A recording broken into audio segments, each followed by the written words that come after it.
Glad you're here. For those of you that are just joining right now, I'm talking with Dan Arlin. He's the host of the Biweekly Grievance podcast, and that's hosted on YouTube. And I met Dan through Union TikTok. So Dan, what's been going on with you lately? How's things at the Teamsters? Well, it's actually a pretty busy time for me right now. Um, to kind of go over the Teamster stuff, we finally ratified our contract in late August, and it was retroed back to August 1st. And typical of any new contract with UPS and the Teamsters, there's a growing period afterwards where the the company seems to always want to challenge things that are in the contract, especially new language, and see what they can get away with. And that's kind of where we are at the moment. Um, especially like up here in New England, they even froze the biannual bid, the bid we do every 2 years for routes. They froze it over several issues, one of which being that in the new contract, it clearly states that the company can't force people to work 6 days a week.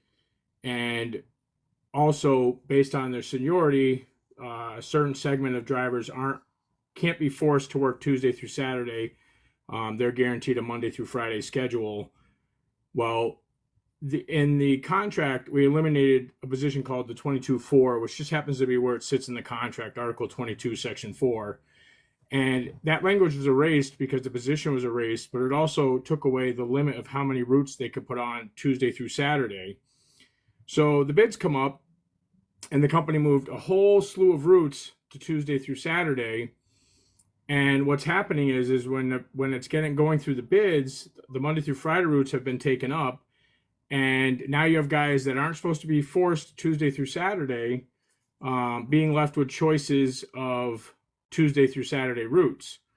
And we're like, wait a minute, you can't do that. And the company's position is, well, we're not forcing them to. It's a bid period. So they can either bid Tuesday through Saturday, or they can go inside, or they can quit, essentially. And the Teamsters position on the language is that they can only have as many routes as they have people available for that shift.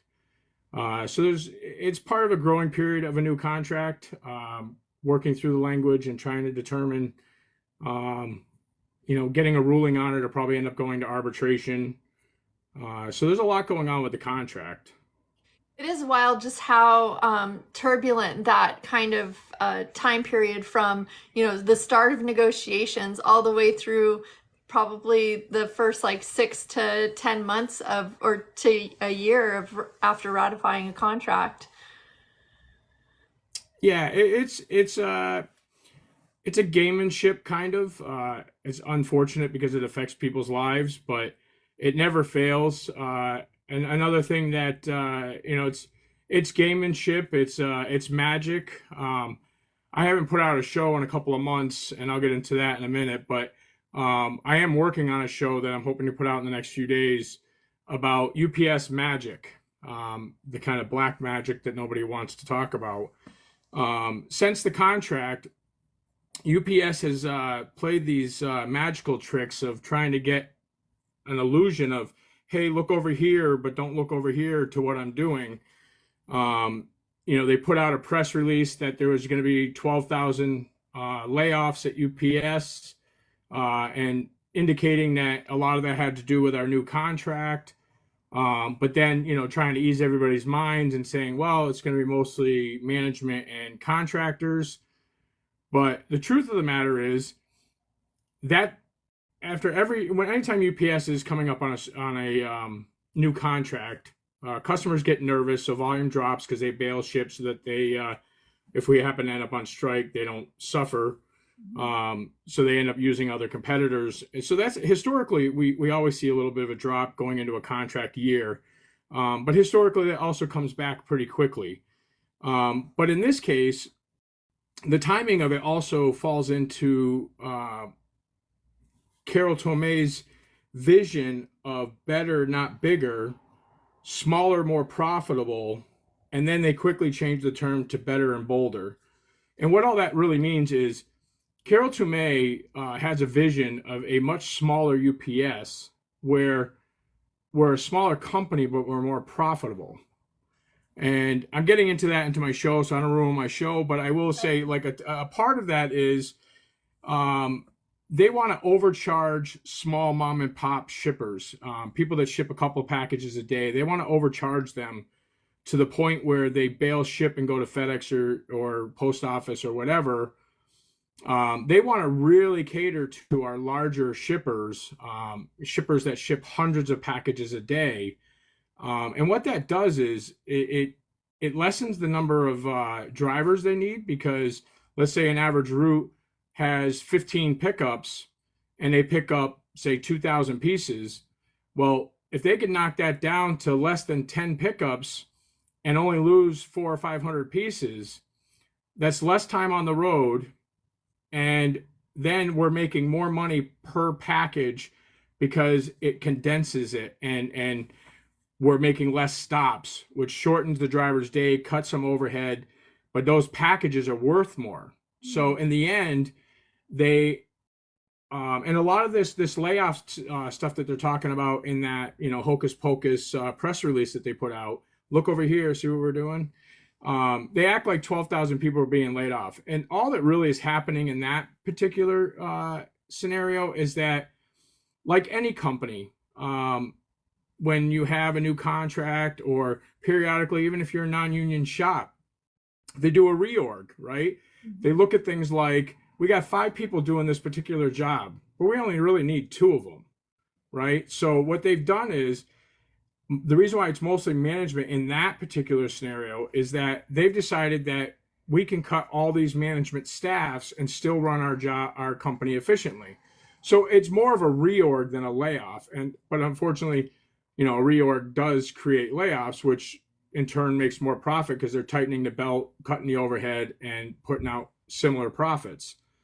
But the real underlying story and why the UPS leaked that to throw everybody off was because behind the scenes, part of this vision of a smaller, more profitable UPS that Carol Toomey has put into motion actually almost 2 years ago, or maybe even a little bit longer, but it's just coming to fruition now.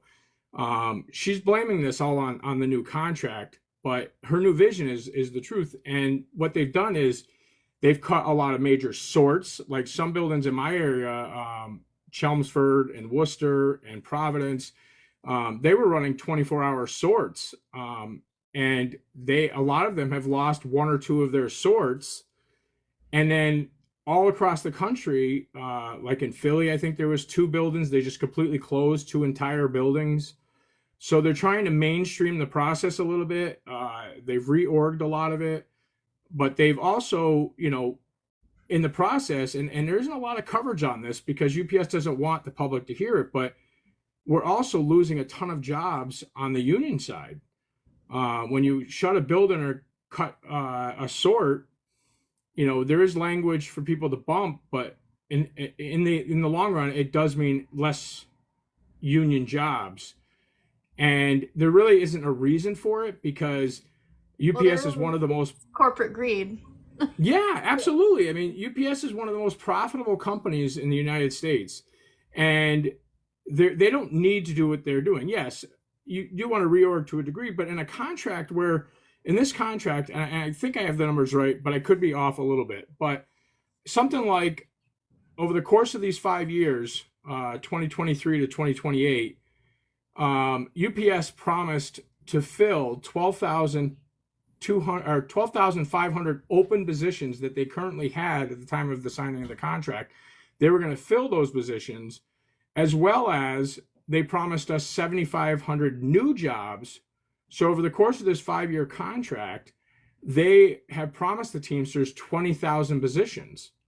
Well, the first thing they did was started cutting positions.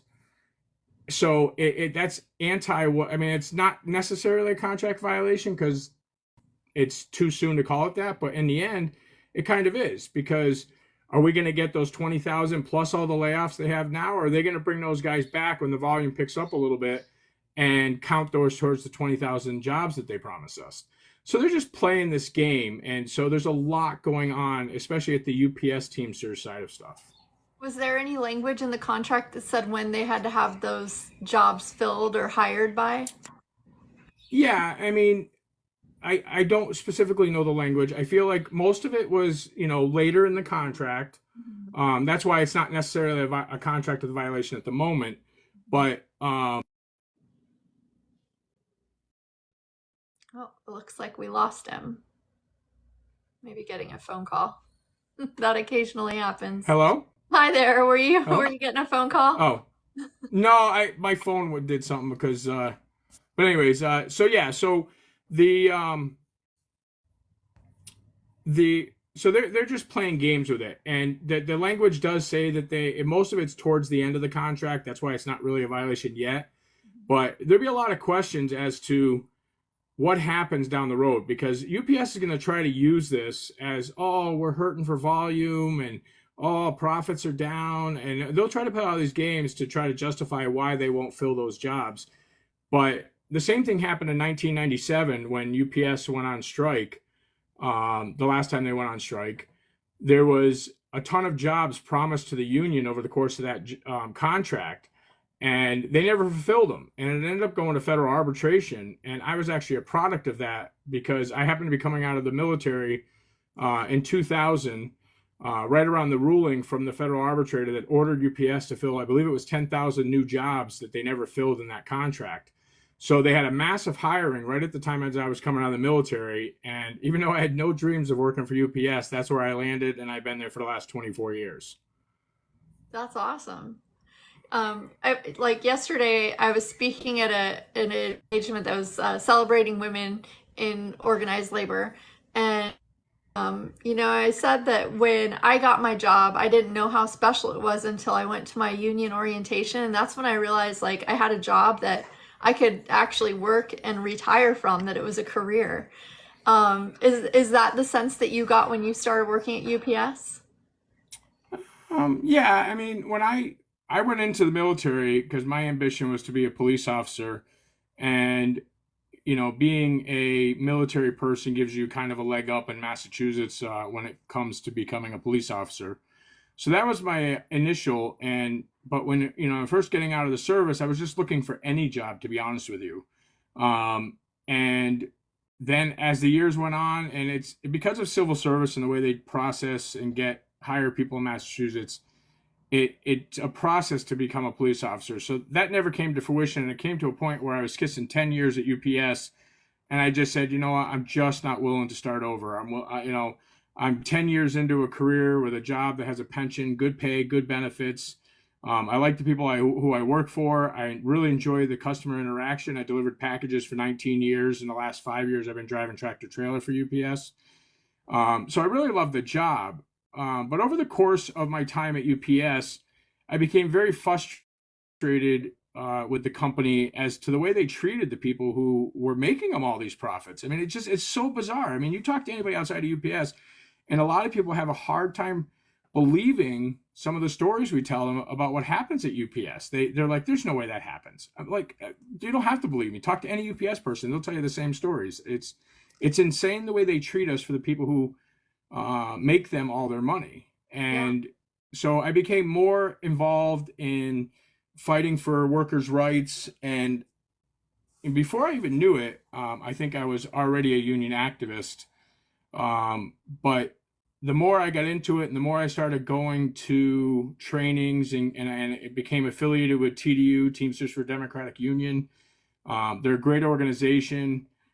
They back in the Hoffa years, which was the majority of my career, the international didn't want members to be informed. They would prefer us not to know what's going on, so they look like they're doing everything right. And the truth of the matter was, under the Hoffa junior years, the union became pretty weak, and we lost our way as a Teamster organization. Under Sean O'Brien and some other rising leaders in the Teamsters, we're slowly changing the narrative on that. And I credit a lot of that to TDU.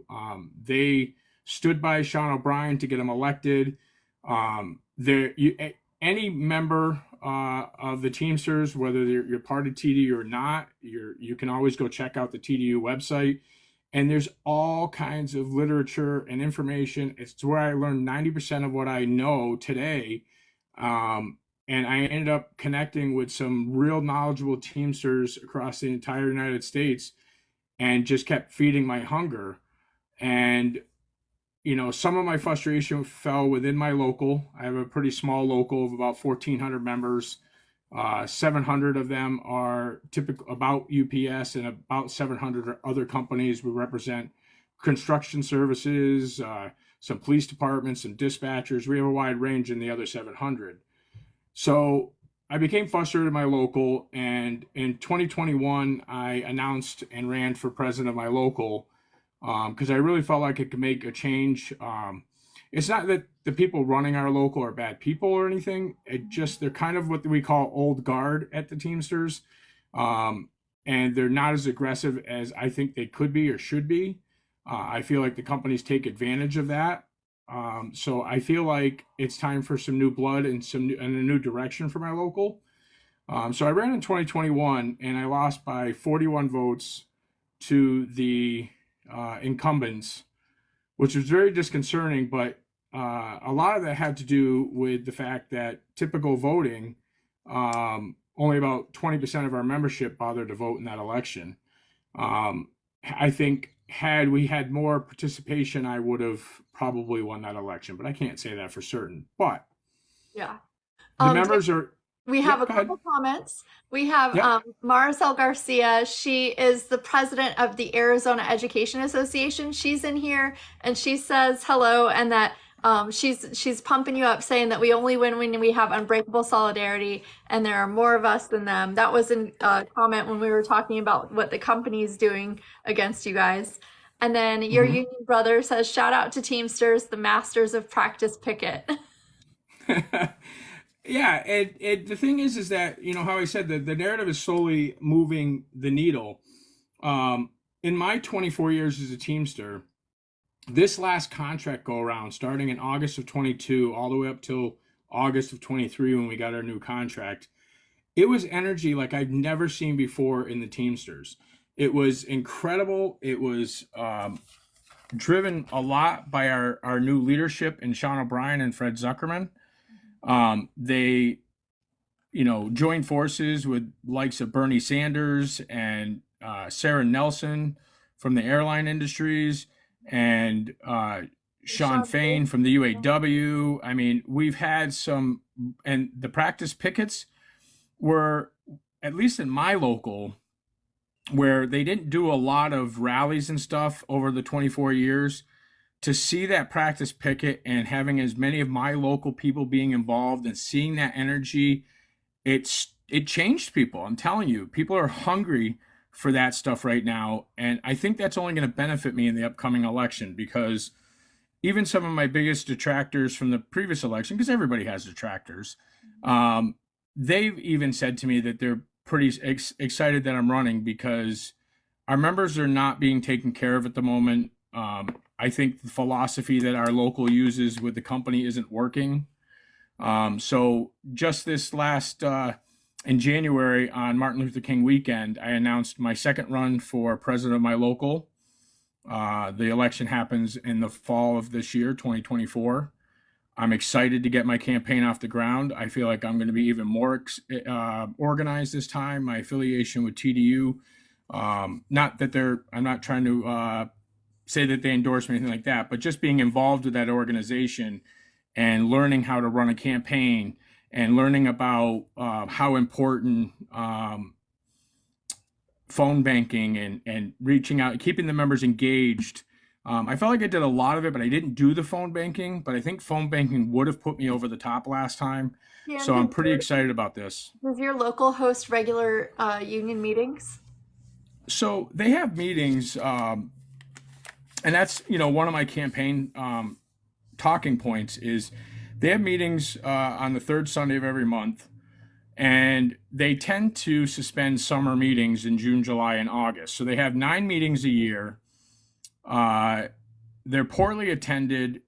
some of that's on the members, but some of it I blame the local for not engaging with the members and not, when somebody becomes a Teamster, especially young, 20 somethings, they have no idea what it means to be in a union. They have no idea that there are monthly meetings or that there's a oath of obligation or any of that stuff. As somebody who, if I won presidency of my local, I would make sure that they have had contact with their steward and their business agent within their first 30 days at the job, and that they would be given a sheet with their basic rights as a union member and their basic rights as a UPSer, if that happens to be their job. And I would invite them to their first meeting, right? And open that dialogue with them right away. That's great. Um, Marisol I think Garcia that says, good luck. Union leadership is so great, especially when you're focused on the rank and file issues. And your union brother says democracy is hashtag solidarity. But I think Marisol brings up a good point in that really that there needs to be a great focus on the rank and file. And you mentioned that your membership at your local is not just UPS. How are you engaging with the other industries to make sure that you're able to represent them? so. Back in 2021, I visited every shop in my local at least twice. I engaged with them.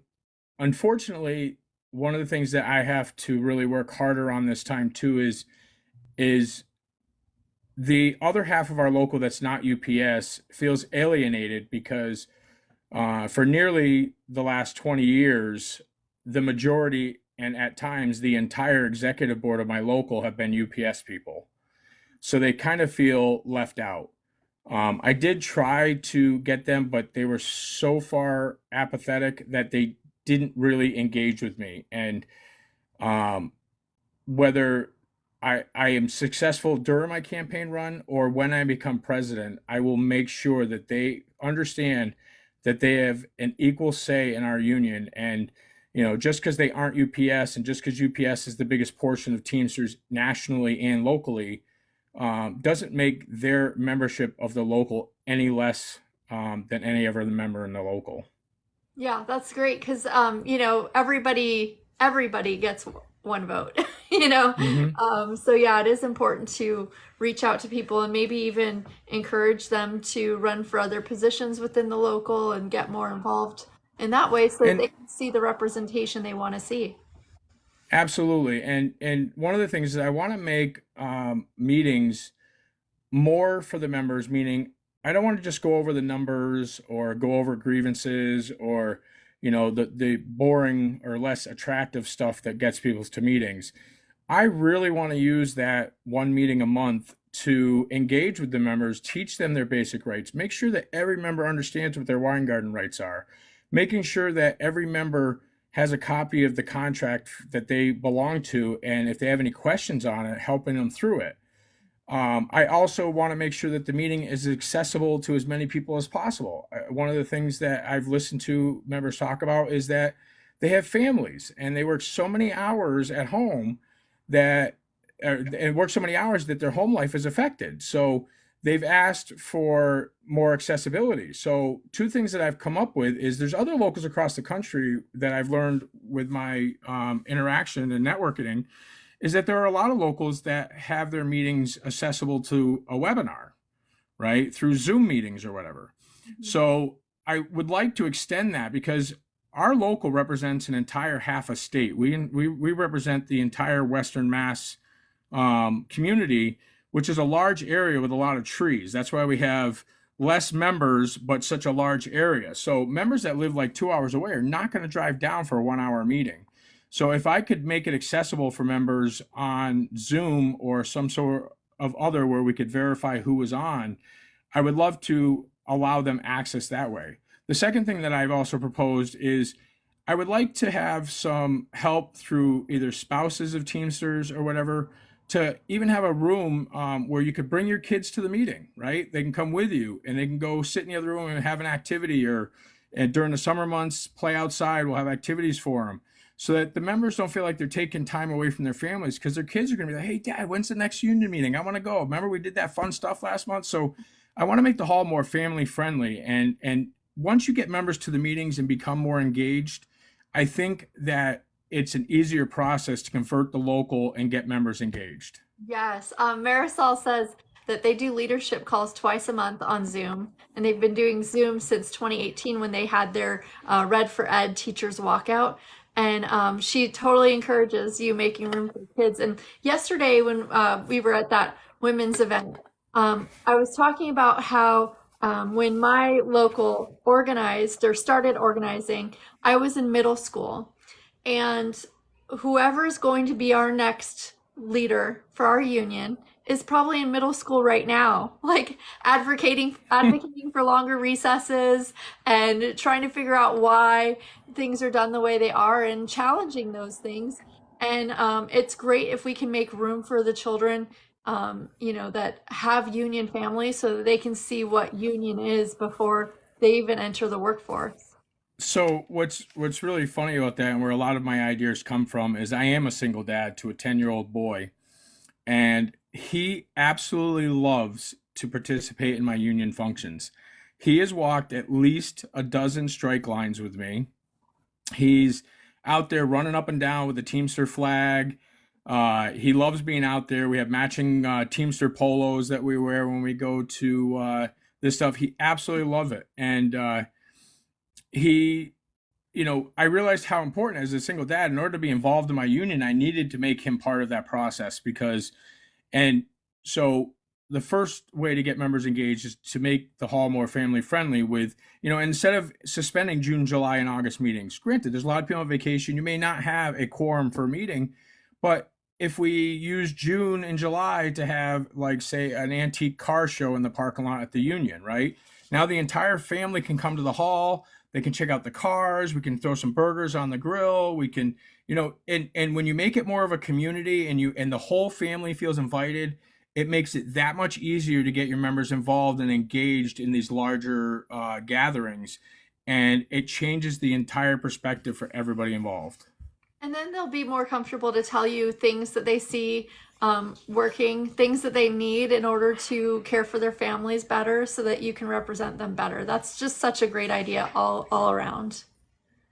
Yeah, I really think that that's the basis of any good union, is getting members engaged, because if they don't have any skin in the game, they're not willing to really get involved. But if you make it more of a family thing and more of the community and the solidarity of brotherhood and unionship, and you really teach people what that means, they're more apt to be like, yo, my friend's on strike, I'm gonna go stand with them, even though it doesn't affect me at the moment. The old saying, today's not your fight, but tomorrow might be, right? So we need to stand with each other through all that. Now, Dan, does your local like actively try to organize places that aren't organized yet? Is that something you guys are focusing on at all? Well, it's interesting you bring that up, because that's one of the things that our local used to have, used to be much bigger. And some of it is the local's fault for not staying on top of things, but some of it is, freight companies have gone out of business, different companies, so you're going to lose some. Well, I don't know exactly when, but at some point we stopped. We used to have a full-time organizer as well as 3 business agents, and now we're down to 2 business agents and no organizer. Well, the 2 business agents are so overwhelmed that they can't possibly be out there organizing as well. So there's a real need there.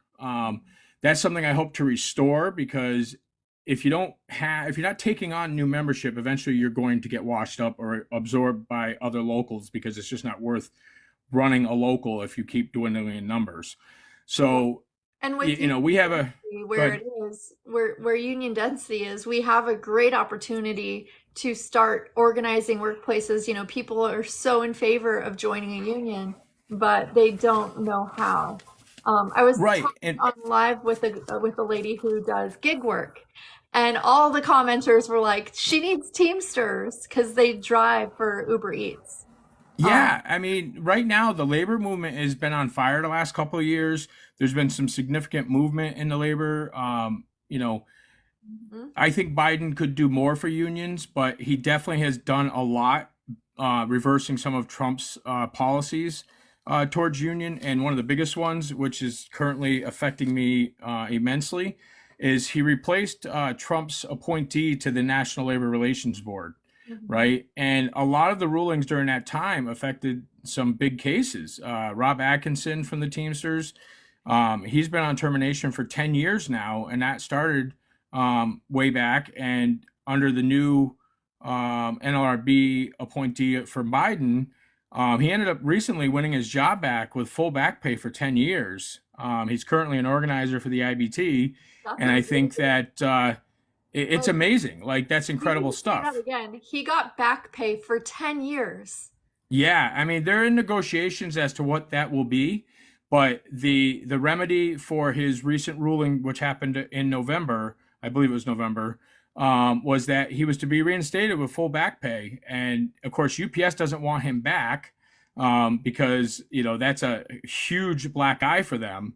But even to bring it a little more home to me, I was fired in March of 22 unjustly by the company. Shortly after I lost the election in 21, 4 months later, the company made stuff up about me to try to get rid of me, and they wouldn't produce the records they claimed they had that showed I did everything wrong. Right. I ended up filing NLRB charges against them, and of course, with any federal agency, it does move slow, so you do have to be patient. But I drew the right attorney at the right time, and she's a spitfire. She got right on it. She forced the company to turn over their records that they were withholding. And it came to light that not only were they withholding records, but they destroyed records. And they also never had a shred of proof that anything wrong. And they kept me out of work for 8 months. In November of 22, I won my job back. Uh, Less 1 month full back pay from an arbitrator. And 4 days after I got my job back, the company re-terminated me without ever reinstating me. So I went back on termination for another 3 months and won my second federal arbitration in February of 23. And they fought how much they owed me in back pay.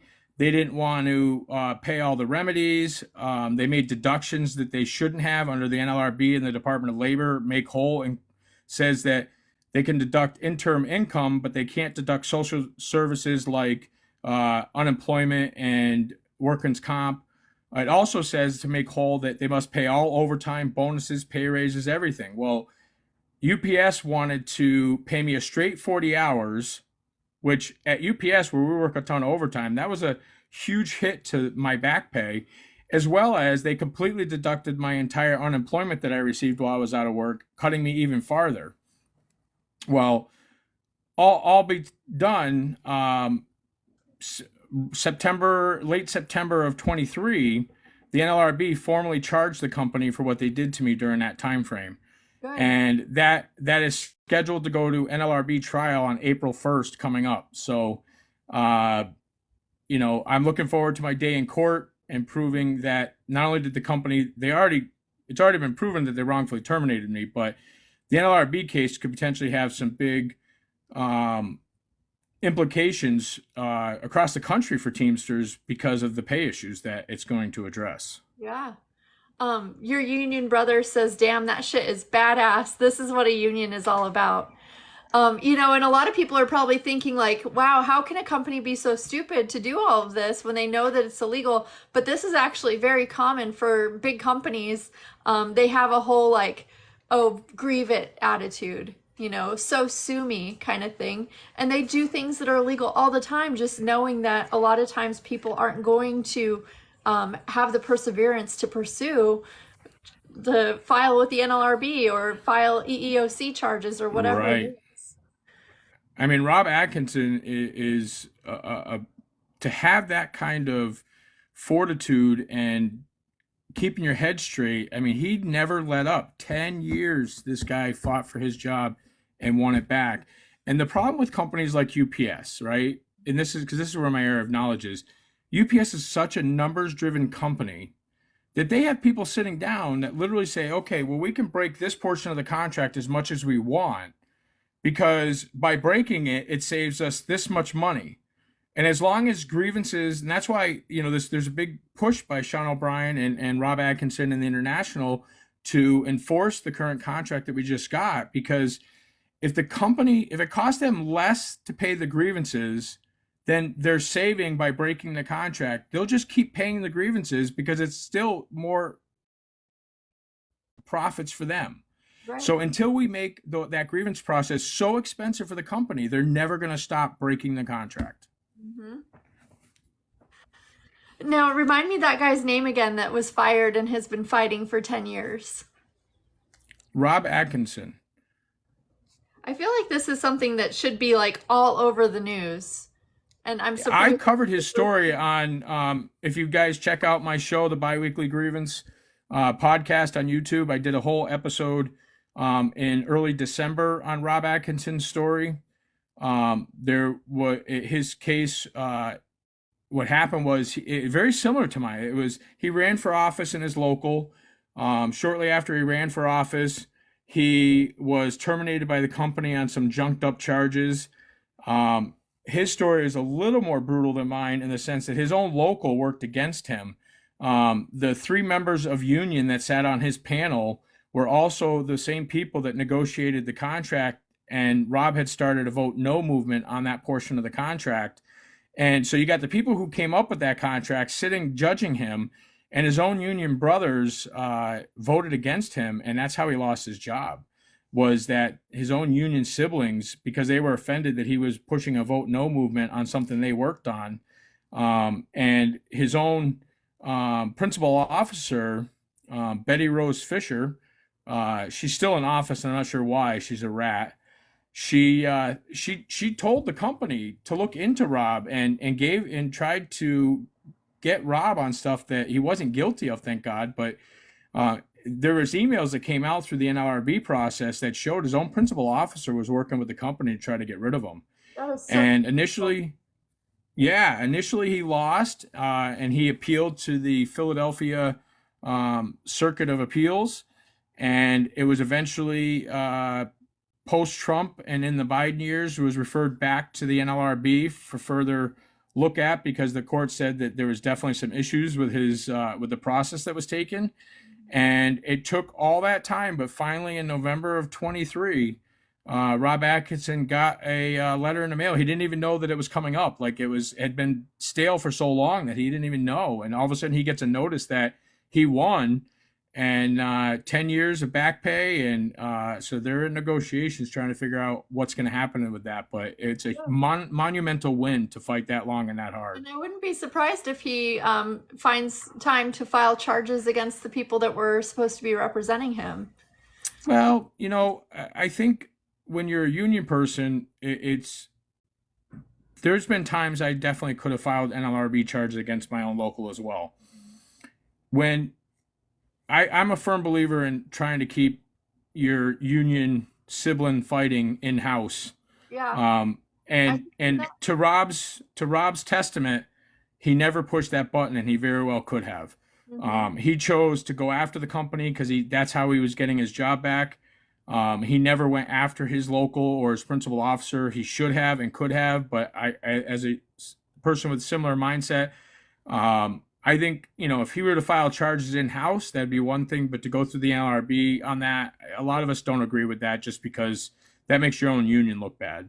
Yeah, it's like you're not going to, fight with your family like on television, if you do right. a different kind of level. But it's great that he's winning, he's coming back, because the message that it sends to the rest of his local too, that if you question your leaders, you could get in trouble. It's one of the things that makes some people have a bad taste in their mouth for unions.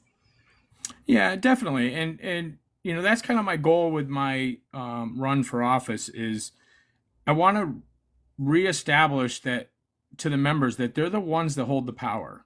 Mm-hmm. If they vote and they get engaged, all this stuff that's happening to them right now, they keep saying, well, what is the union doing? What is the union doing? And I say to them, well, I respect that, but what are you doing? Right? If you're going to be apathetic and sit on the sidelines, Sean O'Brien said during the last contract that this is a full contact sport. If you're going to sit on the sidelines, you're going to lose. Yeah. So, he famously used to say, buckle up your chin straps and get in the game, and I want members to realize that their votes matter. I hope to have a much better turnout at the votes. I'm really going to push that home in my campaign. Win or lose, if I get 700 people voting in an election where they only got 320 votes the last time, that's a win. And not to say, and another thing too is if there's that many votes, I probably win because that's people looking for change anyways. Um, but I want members engaged. I want them to know their rights. I want them to understand that this is their union. We really do need to build our unions from the bottom up. You can have leaders at the top like Sean O'Brien and TDU and all these people saying all the right things, but if the members aren't engaged, nothing happens. So my goal is to help empower my membership, give them the tools to fight for themselves so that they don't fear the company anymore. I want to teach them how to turn the local around and make. I'm not afraid. Like I think a lot of smaller locals are afraid to educate their members because they look at members that are engaged and educated as potential running against them. If I win and I can inspire our members to learn more, and somebody comes along and thinks they can do a better job than me, I'll encourage them to run. Yeah. I mean, I'm not, I know I'll do a good job. I'm the most passionate person in my local. I feel like I can do the most good for my local. But if somebody else wants to run and the members feel like that person could do a better job, then so be it, right? You Yeah. shouldn't be mad at that. That's a And good thing if you start getting people giving involved. your membership an option, a choice is great. Like, I feel like getting elected, like duly elected, is really such a great disservice. You know, that the members didn't even have a choice. It was just this one person was the only one that wanted to do it. I mean, during the contract campaign last year, my local didn't hold any rallies. They didn't host any parking lot meetings. They weren't at the gates with information. And I didn't do it because I was running. I did it because this is exactly how I'd want to see my local run.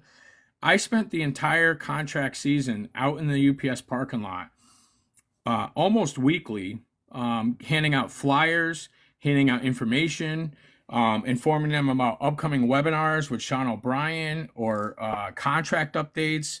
I spent thousands and thousands of my own money printing flyers, handing them out because it was that important to me. I didn't do it for the promise of winning office or whatever. I did it because that's exactly how I envision our local running someday, whether it's me or somebody else. I want the membership to be engaged and I want the leadership out there teaching the members. So I got thanked a lot. I think I earned a lot of respect from members for what I did. And I didn't do it for those reasons, but it's exactly what I want my union to be doing. So I look forward to the campaign season and I hope that I win so that I can do some good for my local. I hope you do too. I can't wait to hear more about the things that you do for your local. Yeah, I have a lot of ideas. A lot of, you know, I consider myself a reformer because, again, it's not that my local is doing horrible things, but there's a lot that they're just not doing, and I think that the members are paying the consequence for that.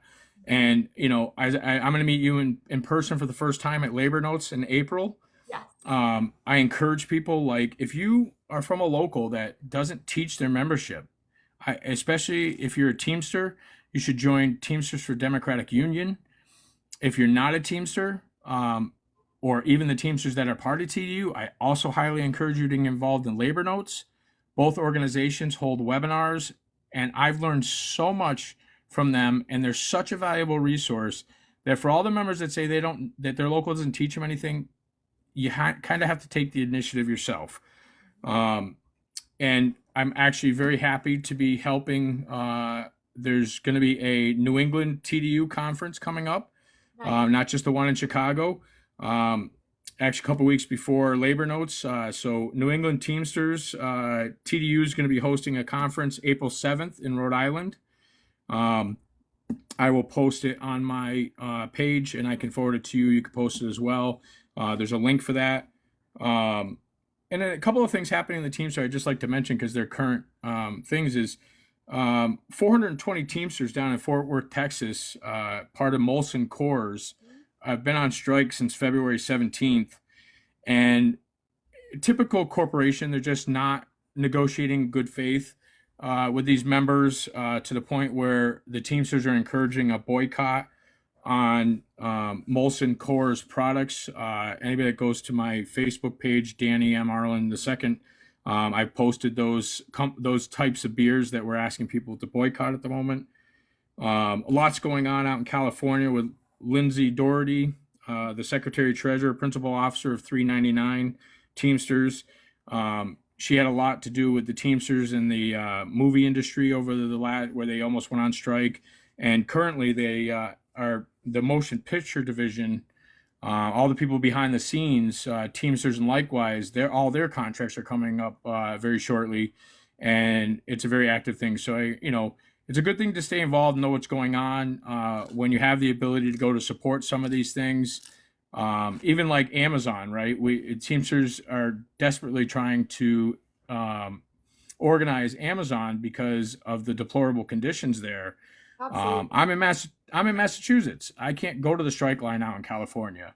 So what did I do? I donated $500 to the Solidarity Fund for those Teamsters, and I also ordered about a dozen boxes of different types of union snacks, and I shipped them to the local to be dispersed at the strike line for the members. So there's other ways you can be involved even if you're not in the area. But supporting our fight in other divisions is just as important as fighting for your own. Absolutely. Actually, I'm about to go out to Dallas and go walk on a picket line with some Teamsters. Yeah, I mean, the airline industry's had a lot of fights. Here in Massachusetts, there's several schools and teachers, and some people don't know this, but it's actually illegal for teachers to strike in many areas. I mean, sure, there's some that are allowed to, but here in Massachusetts, considered one of the more liberal states in the thing, teachers and public sector workers, it's illegal for them to strike. Yeah. You've interviewed Debbie Gesualdo from the Malden Teachers Association. She's a great energy. Her and several other teachers associations in Massachusetts have chose to break the law and go out on strike anyways, because the biggest tool a union has is to withhold labor when it comes to these disputes. Absolutely. Because when these organizations and schools know that you can't strike, some of these teachers unions were going years without contracts. They'd expire and they'd be working under old language for all that time. And at what cost? There's no reason for the schools to negotiate with them because there's no threat of a strike. And until these teachers started doing that, and now they're winning all these great contracts and they're doing great things. And I'm inspired by Debbie and all the work that her and the other teachers in Massachusetts have done. It's great. It's Yeah, good stuff. absolutely. In fact, that's something that we're running into with the airline industry is they know that we have to get permission from the National Mediation Board in order to strike. And so they're just dragging their feet. It's been 5 years since our contract was supposed to be like re-ratified. And, they haven't really been negotiating in good faith. Every time they're supposed to give us their economic proposal, they don't have it. They don't have anything for us. They try to just, move along small little increment improvements because ultimately every year that they don't pay us is a year that they're able to pass that money on to their shareholders. Absolutely. And labor is so hot right now. And to expand upon what you were saying earlier about organizing these like Starbucks and Chipotle and all these, I mean, they're not gig work there, but they're considered, like, a lot of them are considered entry level jobs. And as a country, we've kind of ignored them for a long time. But the labor movement that's surging right now is really being driven by the young guys, right? It's the 20 somethings, the early 30 somethings that are really like, we deserve better. And they're really pushing this labor movement. And to watch these baristas at, Starbucks fighting and winning, and it's really set a storm. And it's a shame if you're local, whether you're a Teamster or any other union, if we aren't out there organizing these guys, we're fools. Yeah, Right? absolutely. I mean, that's labor.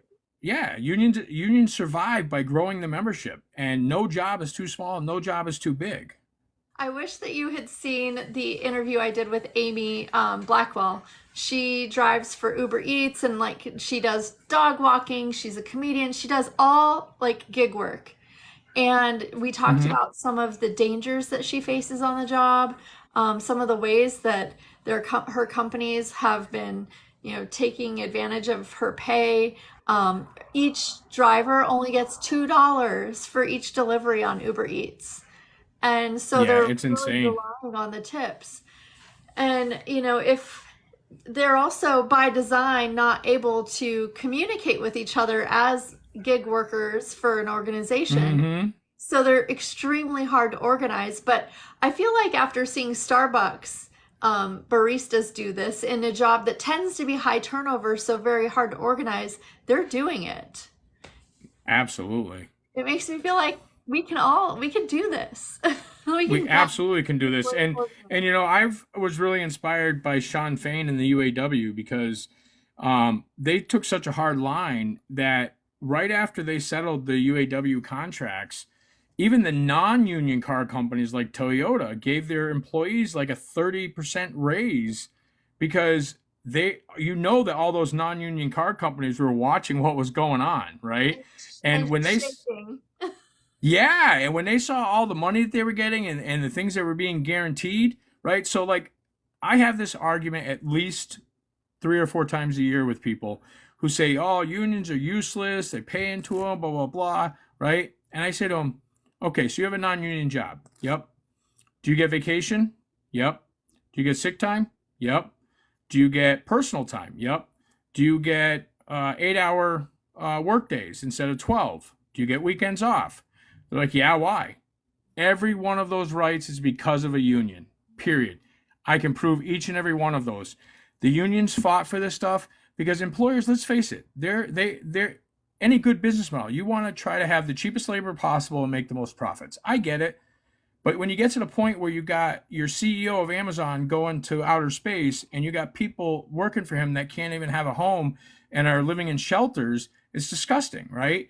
Absolutely. So when a union fights and earns this stuff, even non-union companies benefit from it because if they don't start offering those and you have two competing shops, one's union, one's not, and they're getting all the benefits and the pay, guess what? Either those people are going to leave that company to go to that union company, or they're going to organize themselves and become union. So even in non-union companies, everything you get is because of the unions, hands down, and that's what people need to understand. Absolutely. And the other thing that I hear is that unions are for lazy workers. And really, I just see some of the most hard-working people. We've got firefighters, we've got UPS drivers, we've got USPS, we've got flight attendants, we've got pilots. It's all these careers that you have to bust your ass to work at. And Absolutely. they sit in their jobs, and clearly their managers are lazy. Their managers are making money off of their labor and oftentimes taking credit for the work that they do. I They're don't always talk about what I make at work because I just don't think that that's appropriate. But what I will say is this: we get paid very well, get awesome benefits, and get a pension, which is very unheard of nowadays, all because we are a union company, Mhm. right? And I look at these Amazon workers who are making minimum wage doing exactly the same job as our UPS delivery drivers in deplorable conditions. And, you know, we need to organize them. And the other thing too is people say, well, unions cost businesses, end up putting businesses out of business. Well, I can argue that just by with the UPS. UPS has been union since day one, right? A lot of people don't know this, but at UPS, the original founder of UPS, before he gave up control of his company, brought the Teamsters in and said, I want you to protect my employees before I turn over control of this company, which is a very fortunate situation for UPS and is unlike a lot of companies where you come in after the fact. So we have an established thing, and UPS has thrived under this union process. They've gone from back when it started, it was in Seattle, this little delivery company, to a worldwide giant and arguably the largest shipper and 6% of the UPS GDP. And they're thriving under a union system. So it's not that the Teamsters are looking to bankrupt companies. Our goal in life is to make sure they share some of that wealth and bring people, like every union, bring people up to the middle class. We're not looking to make anybody rich. We're not looking to make the rich poor. We're looking for them to do the right thing and bring people up in the middle class so they aren't living paycheck to paycheck while the CEO is going to outer space. Yes, and to make the American dream an actual reality for people. I mean, and even when it comes to like under the union system, even back before there was equality between blacks and whites and females and males, under the Teamsters, it's always been. It doesn't matter what race, what gender you are. It's equal pay for equal jobs. It has been that way longer than the rights have been there. And so, in a lot of companies where you say that you're fighting a gender equality or ethnic equality, I'm not saying that it's perfect. Every organization has their problems, and nothing is perfect. But I can tell you that UPS, you do not make a different wage because you're a woman. You do not make a different wage because you're a minority. Period. It just doesn't happen. And if your company is dealing with that, a union can help with that. Period. Hands down. Yeah, I was talking about that yesterday, that there's not one male flight attendant at my airline that makes more than me per hour because I have a union contract and it ensures that I'm treated the same as everyone else. And don't get me wrong. I mean, there's still a lot of issues with those types of subjects. And I know one of the things that I want to do in my local as well is through my affiliation with TDU, because I had no knowledge of this prior to, the Teamsters have caucuses specific to the Teamsters National Black Caucus, Latino Caucus, Women's Caucus. There's LGBTQ plus caucus. I mean, what's nice as a future leader in my local, I like having those organizations to be able to reach out to, because as much as I think I'm sensitive to the needs to the minorities in my local or to the women in my locals, there's no way as a white male I could possibly know all of their needs or completely understand what's going on.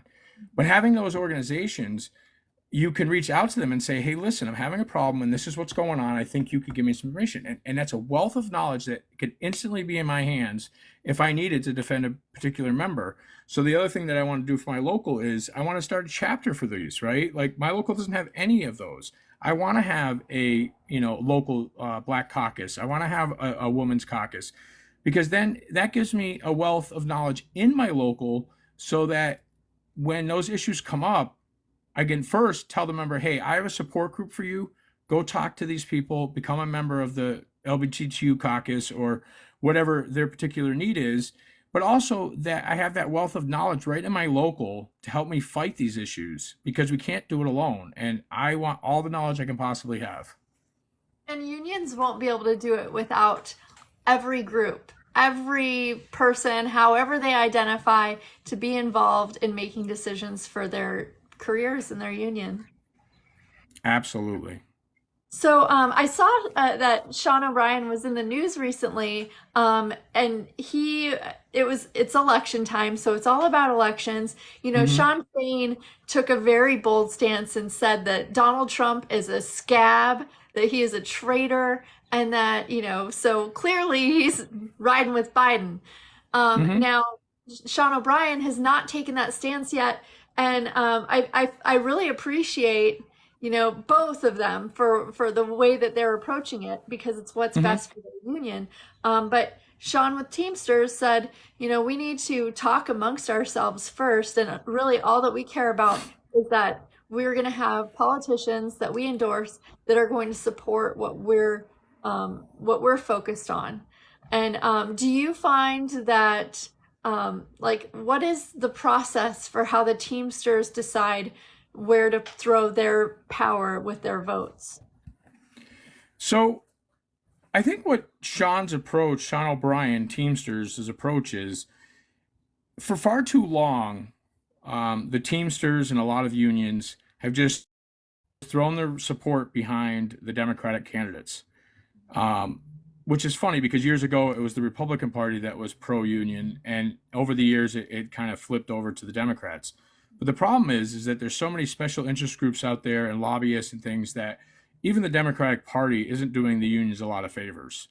And I think the days in Sean O'Brien's philosophy, as I understand it, is that the Teamsters are no longer just going to blindly support people running for office. He wants to see a demonstrated um, resolve to helping unions and the middle class in general and the labor movement. Um, is there even a 1% chance that we endorse Donald Trump? Nope, never going to happen. He has a too long of a history of smashing unions and endorsing right to work states, which is awful for unions and middle class workers. But the principle behind it that Sean O'Brien's taken, I applaud, even though it's actually unpopular even with the Teamster rank and file, is that one, not all of our members are Democrats rather, right? I would say half or maybe even more than half of our membership are Republicans. So to ignore the front runner of one particular side just because from most perspectives he's not the person we're going to deal with, I think one, it's proper to represent all of your members and to interview both sides of the ticket. Two, if you, and I'm not criticizing Sean Fain, I applaud his move, but if you openly just smash on Donald Trump, and should he be successful in winning office, what do you think the first thing he's going to do is? We all know he's a vindictive person, and he is going to do everything in his power. So even if we end up endorsing Joe Biden for president, which there's a chance we may not endorse either side, Right. okay? Because there has been things that Biden could have done for unions, i.e., the railroad workers, that he chose not to intervene. So it's a hard sell to even endorse him at times. But Right. ultimately, I think it will be Biden. But if we at least have the conversation with Donald Trump, then maybe he thinks twice about screwing with us if he does get back into office, right? At Absolutely. least we have an open door and a dialogue with him rather than shitting all over him during the election and then hope he doesn't screw with us if he wins. And you have an opportunity to talk to your members who are leaning Republican and educate them on why the union is ultimately endorsing, either one of them, like what it is that makes them believe that they are going to back the Teamsters if the Teamsters back them. Well, and I would say to them this. If you it's about prioritizing what means the most to you, right? If you enjoy having your union job and having your union rights and having Joe Biden with the rescue plan that he passed when he first got in office, saved a lot of Teamster pensions, right? So if you enjoy your pension, you enjoy the rights under the NLRB and the NLRA, then you have to look at the candidates, right? But I understand everybody has their own decision to make, but voting for Donald Trump, in my opinion, is biting off your own face, right? You're hoping that he doesn't destroy unions, but he will. I mean, he's proven that before. So And he on said that the sole openly. argument, yeah, the sole argument of just from a union perspective, voting for Donald Trump is an absolutely bad thing. But people have to vote their conscience. But I think that they need to be educated when they do that. And they need to understand that if their personal decision is to vote for Donald Trump, then that's maybe their prerogative, but it could have ramifications on their paycheck and their pension and things like that. So How much tax? it's about informing them. Yeah. Yeah. Yeah, absolutely. That is a great point about about Donald Trump being vindictive and if he does win, what that's going to mean for the United Auto Workers and how he might, try to find his payback. Yeah. I just think that as a major union And with the influence we have with 1.3 million Teamsters in the United States, I think, regardless of what most people would assume that it would be a Biden endorsement, that you listen to both sides and you open that door for conversation because regardless of who's in office, we need to be able to have that open dialogue with them. We need to be able to have a working relationship with them and hope to mitigate, should Donald Trump win, the fact that Sean O'Brien has met with him once in Mar-a-Lago and once at Teamsters headquarters. There's a door open there, right? And maybe Sean O'Brien helps Donald Trump not do some of the things he would have done towards unions if he's elected. So it may not be a popular thing with a lot of union people. It may not have been popular with a lot of Teamsters. I'm not even sure it was a great thing, but I support Sean O'Brien's decision to do that because I see the value in it. I do too. And I was talking to somebody about how just because Biden is like the best president towards unions in our lifetime, it doesn't mean that he's been great. It just means that he's been better than awful. Right. I mean, for starters, let me just say what most of the country feels. 90% of the country feels this way. Nobody wanted a Biden-Trump rematch. Mm-hmm. Why we can't find other leaders that inspire people so we have a better ticket is beyond me, right? But we have what we have, and we have to make a decision based upon what we have. And I think that Sean O'Brien's opinion of not just blindly endorsing and making people work for the endorsement of the Teamsters is a valid point, and I stand by that. Yeah, absolutely. My union has not endorsed either of them yet. In the previous term, my union did endorse Joe Biden. But also those of us that watch politics for our unions, we know that, just because they're a Democrat or a Republican doesn't mean they'll support us. They can say they're going to support us, but when it comes down to it, we still don't have a PRO Act passed.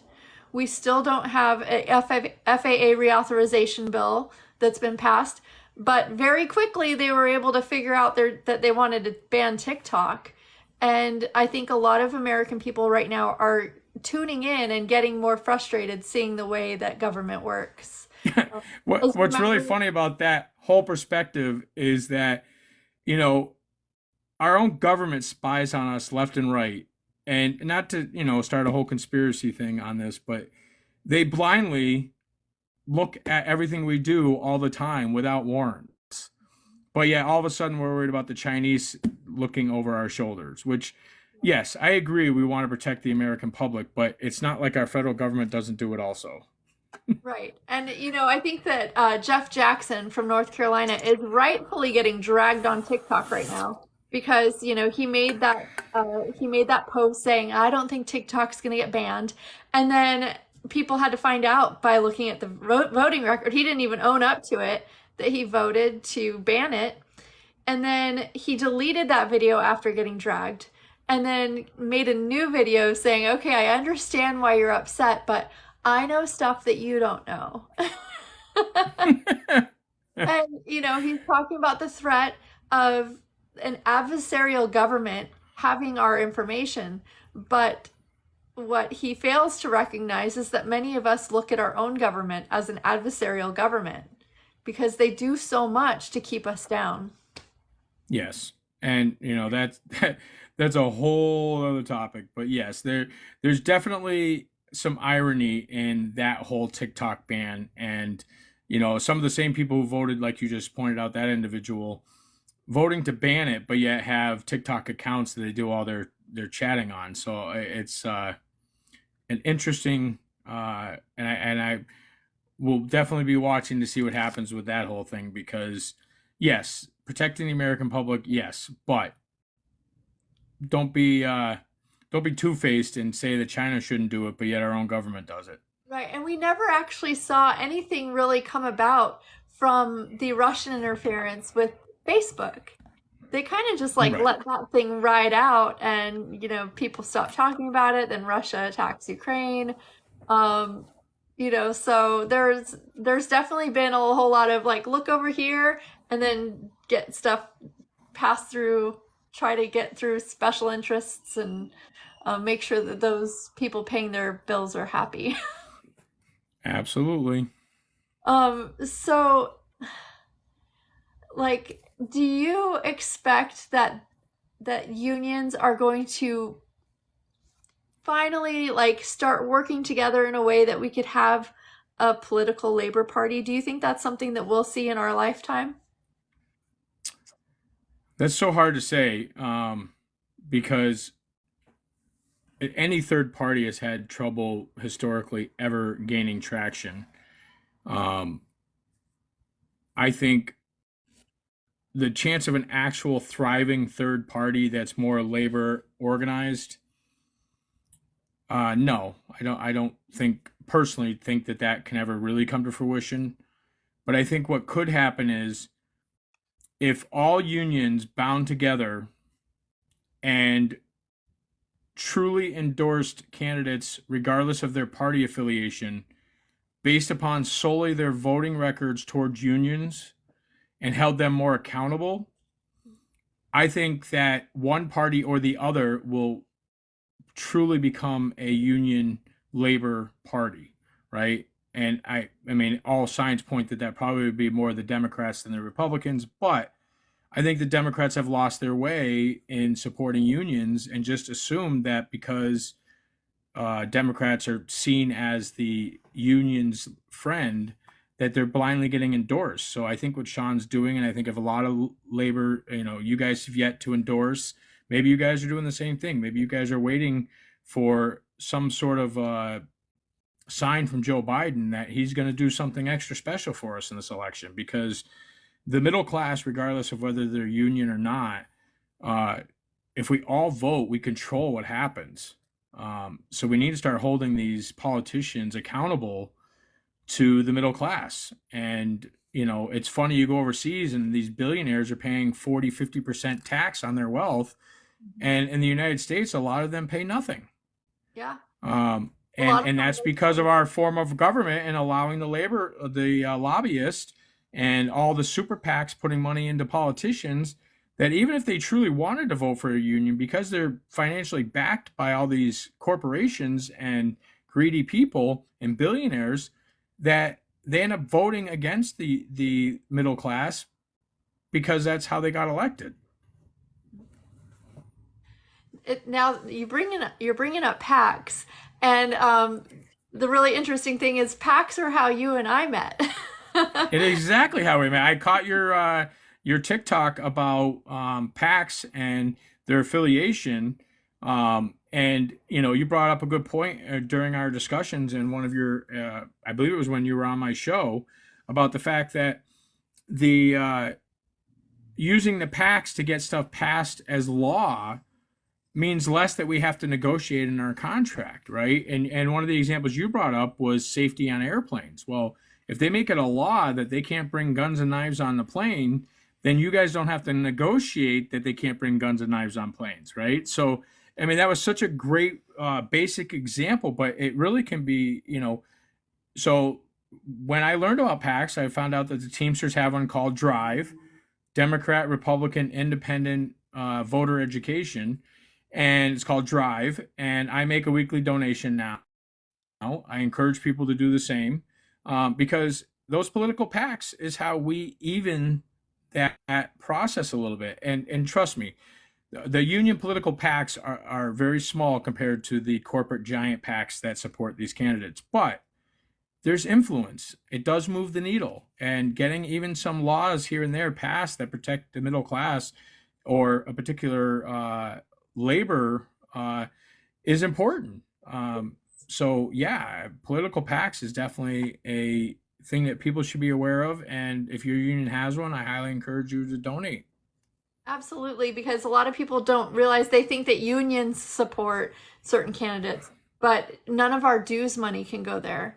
So instead, unions have created PACs that their members can choose to donate however much they want to, but that's really what our voice in government is money. There's no there's no other way to get into some of these rooms where the decisions are being made without spending some money. Absolutely. Yeah.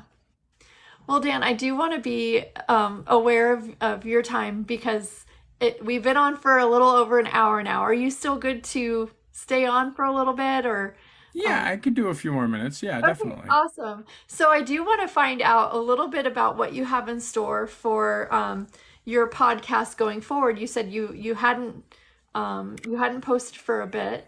Are you Yeah, so formatting or something? no, so I basically it was just a series of events that have delayed my putting out another episode. I put out two episodes in December. January is when I kicked off my campaign for president of my local. So there's a lot of background stuff that I had doing and working on getting my campaign up and running and trying to set that pace so you don't peak too early and all that stuff. Or Then I maybe had some not? health issues that were irrelevant but knocked me down for a couple of weeks. And then for those of you who have been following me, know that back in September I got hurt at work. I rolled my right ankle to the point where I needed surgery to correct it. And even though it happened at work, typical UPS, they denied my workman's comp. I was taken. Somebody saw me go down, and I was taken directly to a hospital. But UPS still denied my workman's comp, and it took over 4 months for them to finally approve my comp and approve the surgery for me to get my ankle fixed. So shortly after I got my health back, I went in and had surgery on my right ankle, and it had knocked me off my feet. It was very painful. It was worse than they thought when they got in there. But I'm just finally getting my energy back and able to get up and around, and so I am working on a show about the stuff that we started talking about early in our show today. The magic at UPS. Look over here while I do this over here. Several shows. My friend Dave Allen at the Roswell Hub. Um, even the What the Heck show. I mean, they've all covered the layoffs and different portions of it, but I've done in the show that I'm working on right now is doing more of a deep dive to explain exactly why this is all coming to fruition and why I call it UPS magic, because UPS wants everyone to believe this one narrative, but there's a whole other narrative and it all ties in together. And I believe I can add enough perspective to it to really explain to people why what's happening at UPS is happening. And there really is not a lot of reason to panic because it's a lot of smoke and mirrors. And I'm going to try to walk the members through what's going on so they have a better picture as to what's happening. I'm actually coming up on my 1 year anniversary of my show launching. I hope to, in the near future, interview a vet who was my first guest on my first show and celebrate that milestone. I have an incredible following. I have a lot of people that reach out to me for a lot of information as well as giving me information. I'm very proud of the work I've done on my show. I want to, obviously, I'll have to back off the number of shows that I do running a campaign. I do not want to use my platform on my show to promote my candidacy. I want to keep my show about the labor movement and educating the labor movement. But anybody that would like to check out my campaign stuff, I have a separate YouTube channel, Arlin 2024. That's ARLIN 2024 on YouTube. YouTube. That is you'll see my campaign launch on Martin Luther King Day weekend, as well as any future videos I put out about topics about my campaign will also be on that channel. So I'm trying to keep the two separated. I don't want to muddy my show with election stuff because I think my audience is much bigger than the New England area or the Western Mass area that would vote for me. So I encourage people to check that out. Several people have actually reached out and made donations to my campaign from all over the country, which was very thoughtful and helpful. Anybody that wants to do that can reach out to me through my YouTube channels. And if they feel they want to make a donation, that would be very helpful. Campaigns can be very expensive. I know in 2021, I spent $10,000 of my own money on my campaign.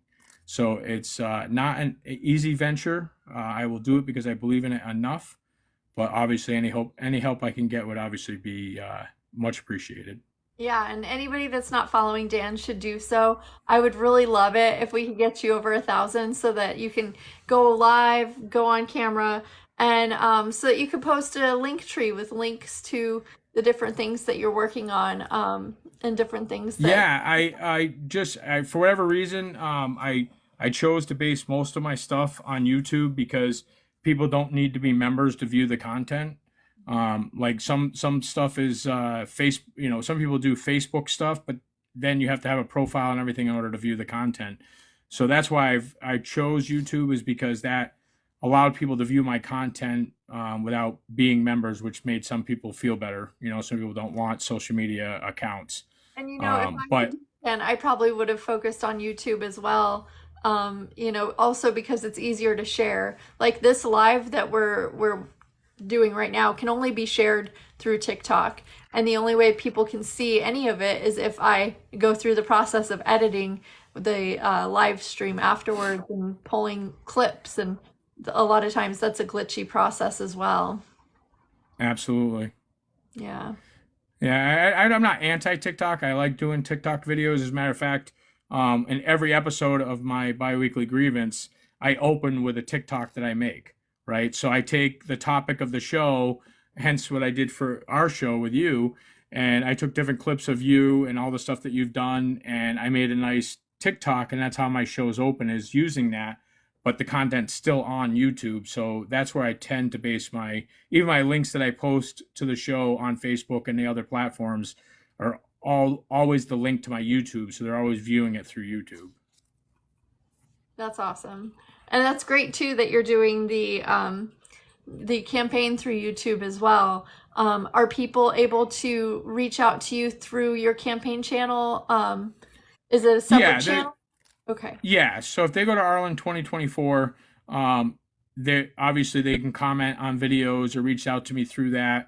Um, they my biweekly grievance show has an email that I post on all my shows, so if they want to contact me through email, they can go check out one of my biweekly grievance shows, and there's always a link to my email. They can send me messages that way.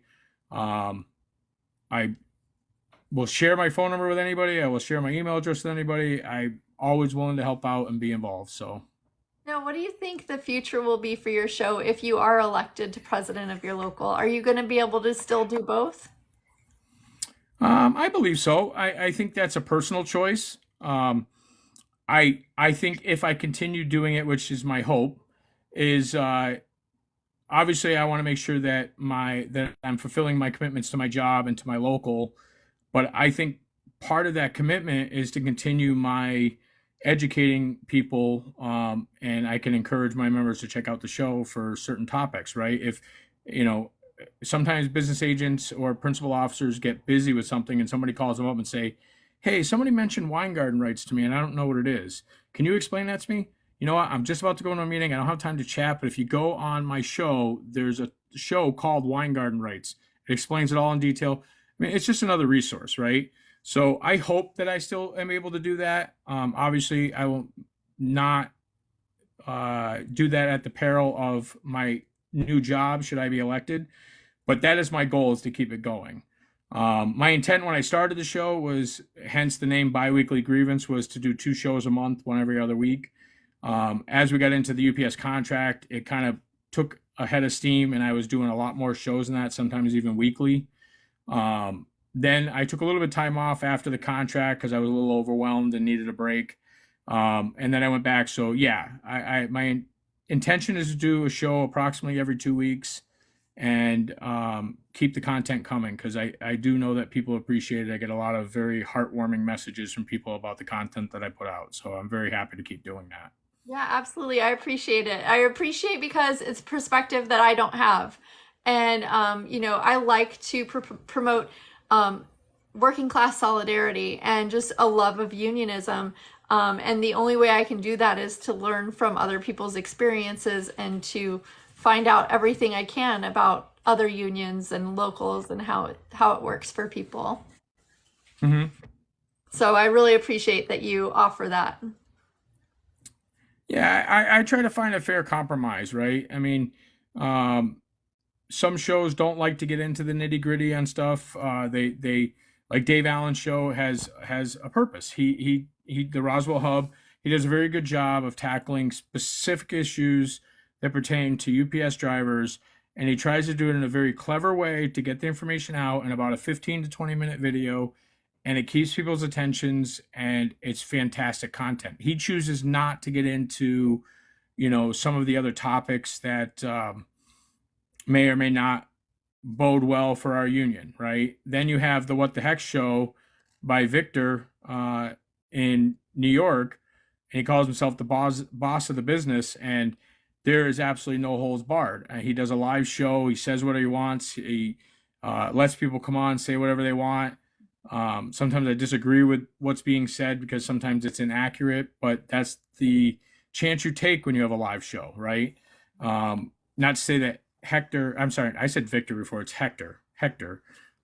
He, it's not that he's spreading bad content. It's just that on a live show, you can't really predict what's going to be said. But Yeah, I I appreciate his show. Right. I appreciate his show. It does have some value. But my show is somewhere in the middle.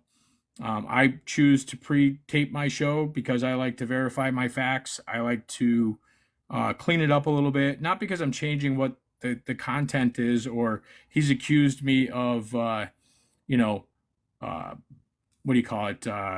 Censoring what people are saying on my show. And that's absolutely not true. If somebody slips and curses, I will edit it out. If somebody has a brain fart and they stop talking for 30 seconds, I edit it out, right? I just smooth it out a little bit, but I don't change the content of it. But I take pride in the way I produce my show, and that's the way I choose to do it.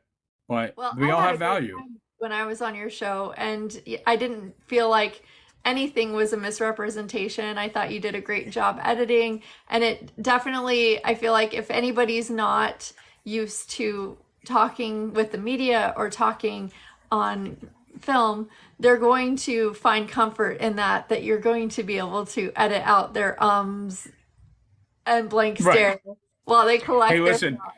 I go back and, one of the things that any show that's going to get better, you have to go back and view your own content, right? And I look back at some of my first episodes and I annoyed myself watching myself because I couldn't even because I don't sit there with a script, right? I have notes of things I want to talk about and reminders of how to, things that I want to hit on, but I don't have a script. So I found myself saying, hum, like just like when I was having a thought and I would verbalize it, and I annoyed myself doing that. So I got to the point where I chose and thoughtfully remembered to stay silent when I was thinking about something rather than that annoying uh um and so I also went back and deleted a lot of that stuff too because when you're taping a show you're not trying to annoy people. So yeah, I smooth it out. I'm not perfect. I think I've come a long way in the year that I've been doing it. My shows, I think, have come a long way both in the appearance as well as the topics, and I'm more comfortable in front of the camera and on the microphone now than I was when I first started. But yeah, I definitely go back and evaluate my previous shows and learn from them and try to expand upon stuff. So I definitely appreciate labor's like emergence in the podcast world. And I remember, gosh, years ago, I was searching for union podcasts because I wanted to learn more about it. And there was really not much out there. mhm. And part of that is because, members were relying on their unions to get information out. But now a lot of us have all said, you know what, I'm going to go out there and be a voice for my experience as a union person. And I think that's definitely helped open up people's eyes to what actual labor unions are. Because a lot of people, when they think of a union person, they don't think of somebody like me. They don't think of flight attendants. They maybe they don't think about nurses or teachers. But Right. you know, if we all get out there, it helps to make people imagine themselves as a union person and what their work could look like under a union. Yep. It's definitely an area that's come a long way over the last couple of years. There's a lot of great union podcasts now. And it's about finding the one that talks to you, right? I mean, um, Dave Allen's show, the Roswell Hub, I keep bringing him up, but he's definitely not for an airline stewardess or a electrical worker. His show is specifically about UPS drivers, the things they go through and their rights. So he's very dedicated in what he does on that show. I definitely hit on UPS a lot because that's my area of expertise, working for them for 24 years. But I definitely like doing shows like yours with you about the airline industry, about PACs, trying to teach people more about overall union education because it's really hard to, as much as you may know about your contract and your personal situation, it really doesn't come into perspective and really become a tool if you don't know why those things are important. If you don't understand not only that you have the right to union representation when you're called in the office at UPS, but it's actually called Weingarten rights, which is all unions' rights. And knowing what's behind it is really where you get your strength from. Because if you know about it but don't understand where it comes from, if somebody challenges you, you can't really back it up because you're not sure of the roots of it. So that's what I try to do on my show is take it one step further. I do tie it a lot to UPS because again, that's where I'm from. But it's about having a bigger perspective on the union and the labor movement and understanding that makes you a more solid union member. Now, are you looking at expanding some of that into like interviewing guests from other unions, other locals in your area, other like IBEW or something, bringing them on? Absolutely. I always shoot for the fences. You know, I've I've interviewed Debbie Gesualdo about the teacher stuff. I interviewed you. We covered some airline stuff and obviously the PACs. Um, I brought my first guest, Yvette, that was on my first show. She's a member of the International National Black Caucus for the Teamsters, as well as the LGBTQ caucus, as well as she's also part of the airline industry prior to becoming a full-time UPSer. So I do reach out. I've interviewed um, Vinny Perone, who's the Eastern Regional Director for the Teamsters. He's a bad man. He's so good at what he does. He holds the company accountable. He's loud and proud about taking down UPS and greedy corporate people. He's the principal officer for 804 in New York. He's fantastic.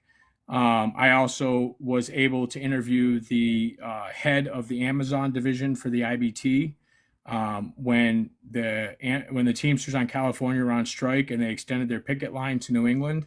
My son and I went to Connecticut to their picket line as well as Boston picket line with them, and I interviewed those people. And I wanted to bring more awareness to the Amazon fight, And so I contacted. to you that I found out that you have to extend the picket line by bringing an organizer from, wherever, whatever region is actually on strike, and then bring Right. them out. Right, and that's what I was getting into as far as people understanding beyond just knowing something, knowing where it comes from, because I didn't even know that.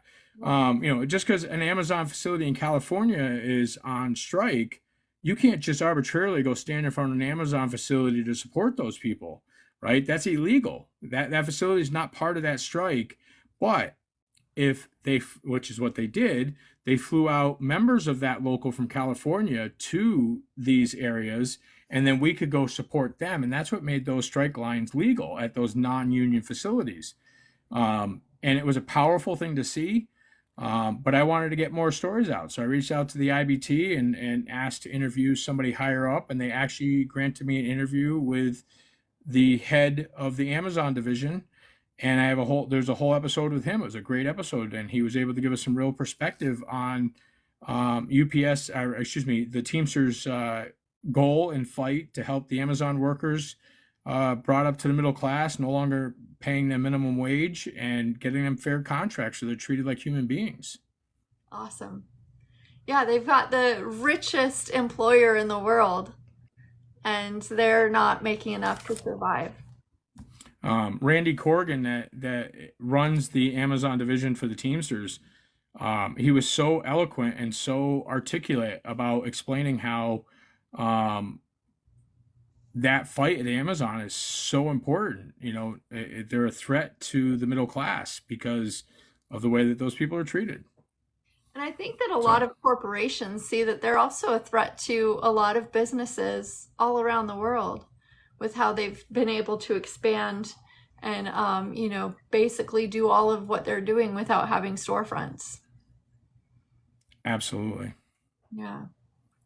Well, Dan, I really have enjoyed our conversation. And anybody that's not following you, I hope that they do and that they check out your podcast, The Biweekly Grievance, on YouTube. I don't think I've got it in my link tree, but I'll go ahead and add that to my link tree. So anybody watching, check my link tree in a couple days, or go ahead and click on his profile and find his information. It's the Biweekly Podcast, and there's also Arlin 2024 on YouTube if you want to check his run for president of his local.